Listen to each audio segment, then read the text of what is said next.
السلام عليكم ورحمة الله وبركاته، وصلى الله وسلم على نبينا محمد صلى الله عليه وسلم. يا هلا بأهل النصر. اليوم عندنا حلقة نار مليانة أخبار حصرية وتحليلات قوية عن كل شيء يخص نادي النصر. إيه يا ناصر، جمهور النصر كله متحمس وعيوننا على كل التطورات، من الأكاديمية للشباب للاعبين المصابين ولصفقات الفريق. اليوم بنغطي كل التفاصيل بشكل واسع وبصراحة نصراوية 100%. صح كلامك، تابعونا لأن الحلقة اليوم راح تكون مليانة حماس وأخبار دقيقة وتحليلات صريحة لكل ما يخص الفريق الأصفر. يا جماعة شدوا حيلكم، النصر دايما في القلب.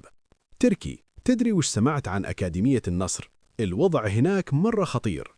علي العنزي كشف إن مستويات مدربي الفئات السنية مو بالمستوى المطلوب، يعني اللي يفترض يطورون نجوم المستقبل الحين صايروا يضيعون الفرص. هذا خطر كبير على شبابنا، خاصة اللاعبين اللي عندهم إمكانيات واعدة. بالضبط، العنزي قال صراحة إن هناك لاعبين مستقبلهم واعد، لكن طريقة تدريبهم والتعامل معهم في المباريات ما تعكس حجم وطموح نادي النصر. يعني لو استمر الوضع كذا ممكن نخسر مواهب كانت راح تصنع الفارق للفريق الأول. صحيح، وأكيد إدارة النصر ما تبي تشوف هالمستوى. الأكاديمية هي مستقبل النادي، ولازم يكون في متابعة حقيقية وتطوير للمدربين وحتى تغيير في طريقة التعامل مع اللاعبين الصغار. يا طويل العمر، ما يصير نتكاسل، لأن أي تقصير الحين ينعكس على الفريق الأول بعد 2 أو 3. نبي أكاديمية تكون مصدر قوة للنصر مش نقطة ضعف. تركي، تدري وش سمعت عن النصر؟ خيسوس قرر يعوض غياب ساديو ماني. إيه سمعت، طلع جاي على كشف طبي بعد الإصابة اللي صارت له مع المنتخب السعودي ضد المغرب في كأس العرب. أيوة، الإصابة كانت في غضروف الركبة، والجهاز الطبي قرر إنه يحتاج برنامج علاجي وتأهيلي. الفرنسي رينارد ما أخذ أي قرار بالاستعجال، استبعدوا من معسكر الأخضر في قطر حرصاً على سلامته. إن شاء الله يرجع أقوى وأسرع. النصر يحتاج أيمن، خصوصاً مع الموسم اللي جاي. أي غياب له مع الفريق يترك فراغ كبير، خصوصاً في وسط الملعب والهجوم. صح كلامك، وأيمن معروف بروحه القتالية ومهاراته العالية. عودته للفريق مهمة جدا، والجمهور كله متشوق يشوفه يلعب مجددا. تركي، تدري وش سمعت عن النصر؟ خيسوس قرر يعوض غياب ساديو ماني. إيه سمعت، البرازيلي ويسلي تكسيرا هو البديل الرسمي. يعني خيسوس ما بقى ينتظر وركز على استقرار هجوم الفريق. بالضبط، المدرب البرتغالي عنده خطة واضحة، يعرف إن غياب ماني ممكن يخلي الفريق يتأثر، فاختار تكسيرا عشان يحافظ على قوة الفريق في المباريات الجاية سواء المحلية أو القارية. إي والله، النصر ما يقدر يضيع أي نقطة، خصوصا مع المنافسة الشرسة في الدوري وكأس الملك. وجود تكسيرا يعطي الفريق استقرار ويخلي الجماهير مطمئنة. صح كلامك، المهم الآن يطبق خطة خيسوس صح ويضمن الهجوم يكون جاهز ومستمر بنفس القوة بدون ما يحس الفريق بغياب ماني. تركي، تدري وش كشف مدرب النصر السابق كارينيو؟ عنده مفاجأة عن لاعب سعودي.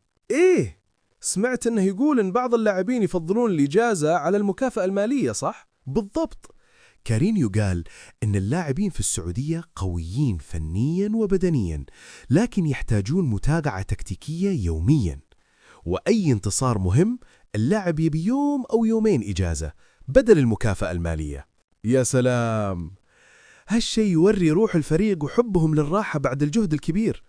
واضح إن المكافآت المالية مو كل شيء، واهتمامهم بالجانب النفسي مهم جدا. إي والله، وهذا يوضح أن اللاعبين السعوديين ذكيين وواعيين، ويحتاجون مدرب يفهم نفسيتهم ويوازن بين التدريبات والمكافآت. النصر دائما يبي لاعبين عندهم عقلية الفوز وحب الفريق.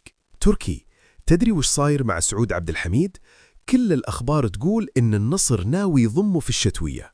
إيه سمعت، بس نائب رئيس النادي خالد المالك قال إن كل هالأخبار لحد الحين مجرد شائعات وما فيه أي قرار رسمي. بالضبط، المالك أكد إن سعود لاعب بارز جدا، يمتلك مستوى فني ممتاز، وكل الفرق في دوري روشن السعودي تبغاه، مو النصر بس. يعني اللاعب مطلوب من الكل، وهذا يزيد من صعوبة الصفقة. النصر لازم يدرس كل شيء قبل ما يتحرك عشان ما يضيع حق الفريق أو اللاعب. صحيح، إدارة النصر دائما تحرص على دراسة أي صفقة بعناية، تتأكد أن الانتقال يتوافق مع خطط المدرب خيسوس ومع الأداء الجماعي للفريق على الملعب. والمهم الجماهير تنتظر أي إعلان رسمي قبل تصديق أي خبر. كل شائعات السوق الشتوي كثير منها توقعات وأحاديث غير مؤكدة. بالضبط، وأي خطوة رسمية بخصوص سعود عبد الحميد راح يعلن عنها النادي مباشرة لضمان حقوق النادي واللاعب، وهذا اللي يهمنا كجماهير. إن شاء الله إذا صار انتقال يكون مناسب للفريق ويعطي دفعة قوية للنصر في المنافسات القادمة. لاعب زي سعود خبرته وكفاءته تعطي الفريق قوة حقيقية. إي والله، النصر دايما يسعى للأفضل، والجماهير كلها مطلعة تشوف اللاعب على أرض الملعب قريبا.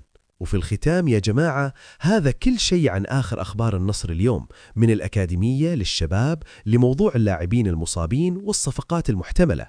إي والله، تابعوا كل جديد مع شبكة 24 النصر.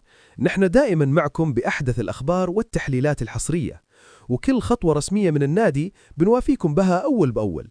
وصلى الله على نبينا محمد صلى الله عليه وسلم. يا جماعة، النصر دايما يحتاج دعمكم وتشجيعكم. خلونا نقول بصوت واحد: ألف تحية لجمهور النصر.